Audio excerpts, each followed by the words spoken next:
में आपका स्वागत है। मैं हूं आपके साथ वीना। जो कभी छत्तीसगढ़ में पत्रकार सुरक्षा कानून लाने की बातें कहा करते थे, आज उन्हीं के हाथ पत्रकारों की गर्दन तक पहुंच गए हैं। एक पत्रकार को भ्रष्टाचार उजागर करने के लिए मौत की सजा मिली है। इस मामले में गृह मंत्री विजय शर्मा ने पत्रकार वार्ता ली। क्या कुछ कहा, आइए दिखाते हैं। वो एक वीडियो के संदर्भ में उन्होंने बात बताई। तब अंतिम संस्कार भी नहीं हुआ था। मैंने संवेदनाएं व्यक्त की माननीय मुख्यमंत्री जी की तरफ से और अपने तरफ से और सभी लोगों की तरफ से, इनफैक्ट आप लोगों की तरफ से भी, समूचे परिवार के लिए। और जो कुछ हुआ है बहुत ही भयावह है, दर्दनाक है, गलत है, परेशान करने वाला है। और हम सभी ये मानते हैं कि इस पर सख्त कार्यवाही भी हो और संवेदना भी परिवार के संदर्भ में हो, परिवार के लिए हो। ईश्वर परिवार को संबल प्रदान करें। परिवार दो भाई हैं, वो लोग युकेश जी और मुकेश जी, दो भाई। मैं नियमित रूप से लगभग सुबह जैसे ही चाय शेविंग करते समय, ब्रश करते समय बस्तर जंक्शन लगा कर रखता था, क्योंकि वो बहुत अंदर तक जाकर के नक्सलियों से और इंटरव्यू करके आया करते थे। बहुत बहुत दूर तक वो अंदर जाकर के इस काम को करते थे और अच्छा संपर्क था। तो मैं इस नाते भी उनसे कई बार बात किया करता था कि मसला क्या है, क्या सोचते हैं, क्या करना है, कैसे ठीक हो सकता है, वापस मुख्य धारा में आने के लिए क्या चाहिए, क्या सोचते हैं। उस संदर्भ में भी बहुत बात होती है और बहुत सहयोग उनका होता है। मुकेश जी के साथ ऐसा होने से बस्तर में शांति की स्थापना के लिए किए जा रहे कामों को झिझोड़ा गया है। बस्तर में नक्सलवाद, लाल आतंक के दाग को खत्म करने के लिए जो अभियान किए जा रहे हैं, उसको कमजोर करने की कोशिश की गई है। और इन सारी बातों के पीछे कौन है, इस बारे में भी हम लोग चर्चा करेंगे। पहले मैं आपको जो आपके मन की अधीरता है और सबके मन की अधीरता है, होना भी चाहिए, वो आपको पहले जरूर बता दो कि ये जो मुकेश जी की हत्या की गई है, उसमें कांग्रेस नेता सुरेश चंद्राकर के रिश्तेदार रितेश चंद्राकर, दिनेश चंद्राकर और उनके कर्मचारी महेंद्र रामटेके को पुलिस ने हिरासत में ले लिया है। पूछताछ जारी है और शीघ्र ही आगे बात होगी। और दूसरी एक विशेष बात आपके सामने रखना चाहता हूँ, तुरंत ही इस पर कार्यवाही करते हुए IPS मयंक गुर्जर अतिरिक्त पुलिस अधीक्षक हैं बीजापुर में, उनके नेतृत्व में 11 सदस्यीय टीम बना करके SIT का गठन करके और इस प्रकरण की पूरी जांच शुद्धता से की जाएगी, यह भी निर्णय हो गया है। टीम की घोषणा हो गई। इसमें कांग्रेस नेता सुरेश चंद्राकर और उनके अन्य आरोपियों के जितने भी बैंक खाते हैं, जैसा कि मांग भी आया था, ऐसा करना है, उन बैंक खातों को चिन्हांकित करके सील करने का काम भी किया जा रहा है। और विगत 4 घंटों में कांग्रेस नेता सुरेश चंद्राकर के 3 बैंक खातों को होल्ड भी कर लिया। यह भी प्रक्रिया आगे की गई। साथ ही साथ अनेक ऐसे अवैध कंस्ट्रक्शन के यार्ड बना रखे थे, जो वन भूमि पर भी थे और अन्य स्थानों पर थे। सबका ध्यान उस पर गया, सबकी बात उस पर हुई। तो ऐसे अवैध निर्माणों को और उस पर कार्यवाही करने का भी काम हो गया है, प्रारंभ हो गया है। प्रकरण में जो कांग्रेस नेता सुरेश चंद्राकर फरार हैं, उनकी गिरफ्तारी के लिए 4 अलग-अलग टीमें अलग अलग दिशाओं में भेजी गई। शीघ्र ही वो पकड़ा जाएगा, कहीं नहीं भाग सकता, उसमें कोई भी ये नहीं है। और पूरी कोशिश करके इस पूरे प्रकरण में पुलिस 3-4 हफ्तों में, गिरफ्तारी के उपरांत 3-4 हफ्तों में चालान भी गुटक हम कर देंगे। स्पीडी ट्रायल के लिए पूरी कोशिश करेंगे। और अब किसी को फांसी होती है या कोर्ट क्या सजा देती है, ये कोर्ट का निर्णय होता है। उसमें ना आप कुछ कह सकते ना मैं कुछ कह सकता, परंतु स्पीडी ट्रायल करा करके और 3 से 4 हफ्ते के अंदर अंदर चालान भी पुटअप करके, जांच की प्रक्रिया पूर्ण करके, चालान पुटअप करके न्यायालय से आग्रह करेंगे कि शीघ्र ही इसमें पूर्ण सजा दी जाए, ताकि समाज में संतोष हो सके, सबके मन को संतोष हो सके। मैं आपके सामने ये जरूर बताना चाहता हूँ कि जो कांग्रेस नेता सुरेश चंद्राकर है, जो हत्या का मुख्य सरगना है, वो फिर से कांग्रेस का प्रदेश का पदाधिकारी है और इसकी नियुक्ति भी ये की गई है। अभी अगर कांग्रेस के नेता कहते हैं कि हमारे साथ फोटो है तो हम क्या करेंगे, फोटो तो किसी के साथ किसी का भी हो सकता है, मैं भी मानता हूँ। मैंने भी कहा है कि मेरा भी या माननीय मुख्यमंत्री जी के साथ किसी का फोटो है तो ये देखकर न समझा जाए कि करीबी हैं, हम भी मानते हैं, लेकिन इसको झुठलाएंगे आप। कांग्रेस ने अगर उसको इसमें जिले का प्रभारी बनाया है और ये अक्टूबर 2023 में एक घोषणा हुई है, तो इसको झुठलाया नहीं जा सकता। इसमें कोई मैं सोचता हूँ कि नहीं कह सकता इस बात को कि जबरदस्ती कुछ कहा जा रहा है। तो कांग्रेस के लोग, कांग्रेस के नेता लगातार इन सारी बातों में संलिप्त हैं। और इतनी ही नहीं, मैं आपको और अनेक बातें बताना चाहता हूं कि कांग्रेस के नेता मतलब इस तरह से व्यवहार कर रहे हैं, ऐसा हो गया है मानो पूरे छत्तीसगढ़ में उनको कैसे भी करके ये स्थापित करना है कि विष्णुदेव जी की सरकार में अपराध कहीं ज्यादा हो रहे हैं, ऐसा स्थापित करने की कोशिश है। बलौदा बाजार की घटना हुई थी, हम सब आज तक मैं सोचता हूँ चिंतित हैं उस विषय को लेकर के कि हमारे प्रदेश में ऐसा कैसे हो गया। और उसमें भी आपको ध्यान है कि कांग्रेस के नेता और कांग्रेस के विधायक जेल में हैं और कल हाईकोर्ट से भी उनका जेल बेल खारिज हुआ है। इससे पहले लोअर कोर्ट से खारिज हुआ था, कल हाईकोर्ट से भी कांग्रेस के विधायक का बेल खारिज हुआ। तो बलौदा बाजार में उनकी संलिप्तता रही।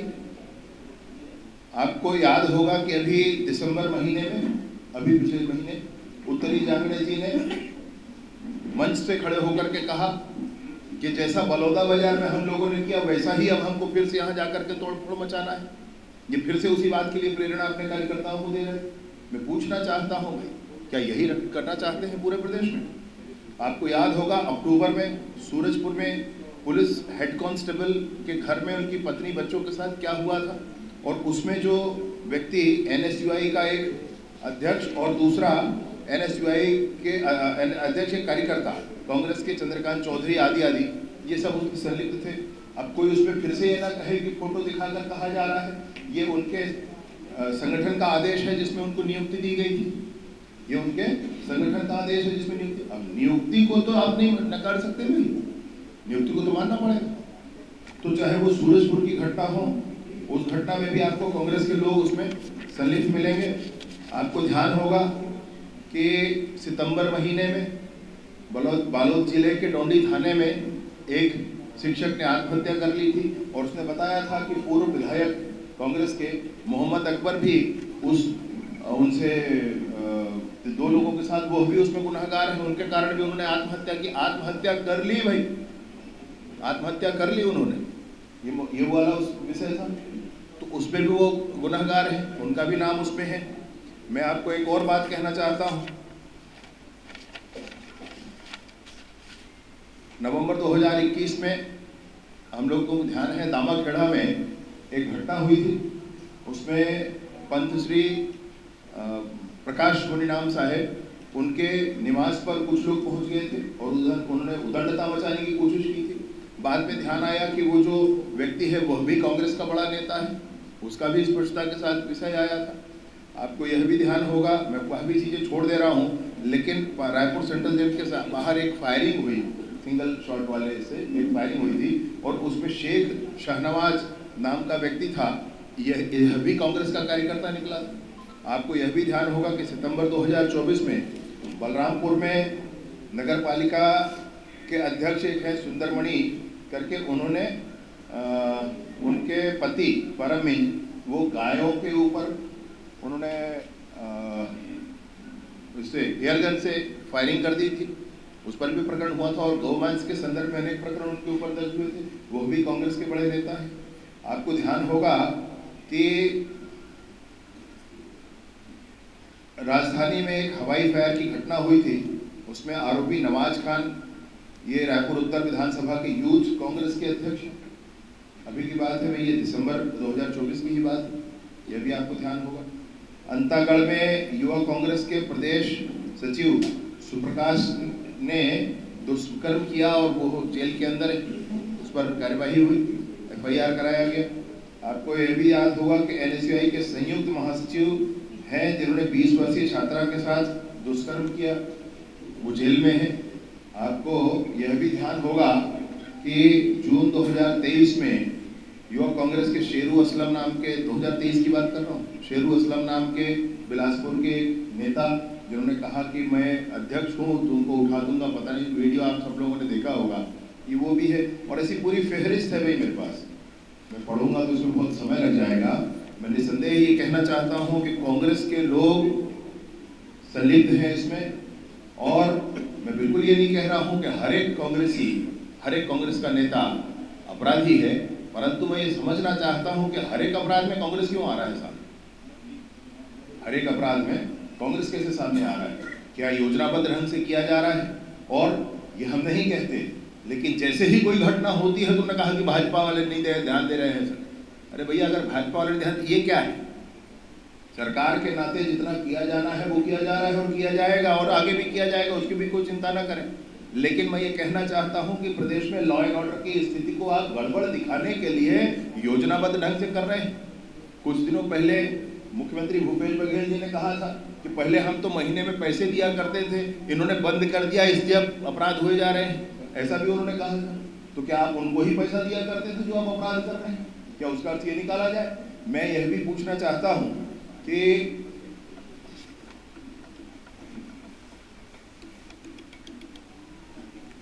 जितनी भी बातें यहाँ हम सबके बीच में आई हैं, एक प्रकरण जिसको लेकर के हम सब के प्रिय मुकेश जी ने विषय उठाया था, ये विषय आया था 25 दिसंबर को NDTV में ये प्रसारण आया था।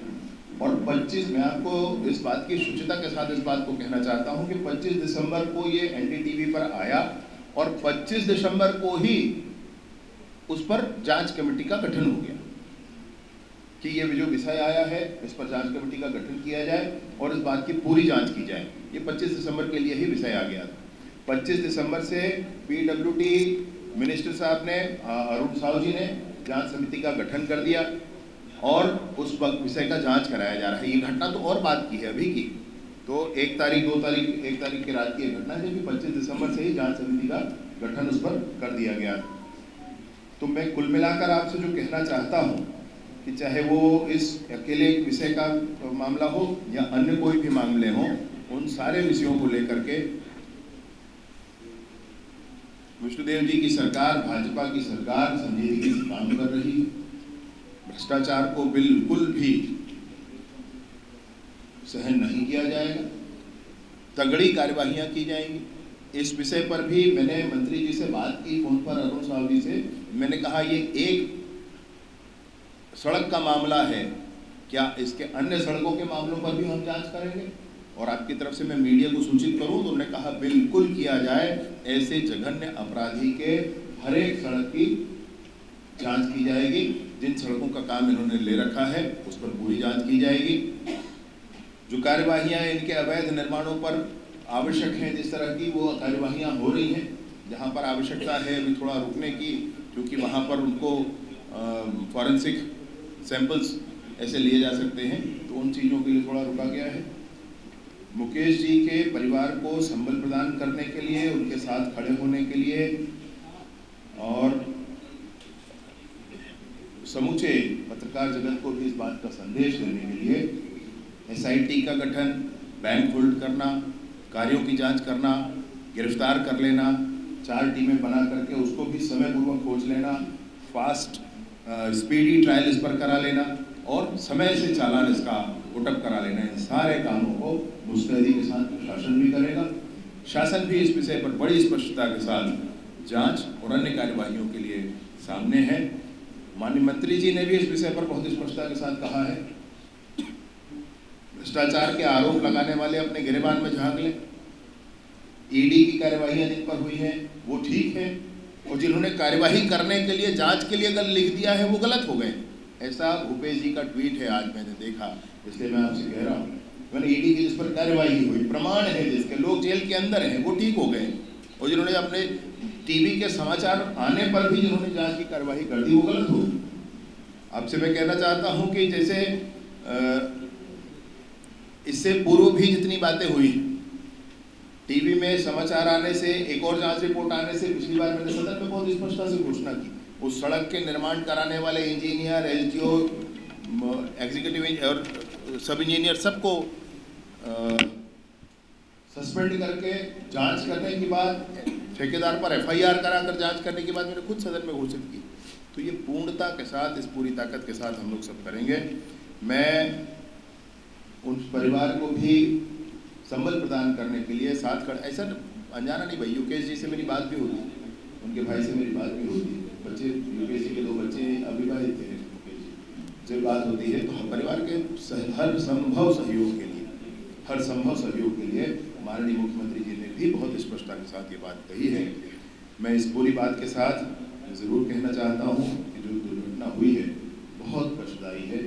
बस्तर में शांति की स्थापना की दिशा में मील का पत्थर साबित हो रहे मुकेश जी हम सबके बीच में नहीं रहे। वो जो बस्तर में शांति स्थापित नहीं होने देना चाहते, वो जो बस्तर के गाँवों तक विकास की गंगा को नहीं पहुँचने देना चाहते, वो जो बस्तर में बिछे हुए आईडी को ख़त्म नहीं होने देना चाहते, वो जो बस्तर में लाल आतंक को बने रहने देना चाहते हैं, उनके माध्यम से ही ये काम अभी किया गया है। कोई भी बाधा आ जाए, जो भी बाधा हो जाए, बस्तर बिल्कुल ठीक और शांत होकर रहेगा। और मुकेश जी की आज जो उन्होंने सच्चाई के मार्ग को, सच को उठाने के लिए जो पराक्रम किया है, उसको हम सदैव याद रखेंगे। और खबरों में फिलहाल इतना ही। अपडेटेड रहने के लिए हमारे चैनल को सब्सक्राइब कर लीजिए। नई खबरों के नोटिफिकेशन के लिए बेल आइकन जरूर दबाइए। नमस्कार।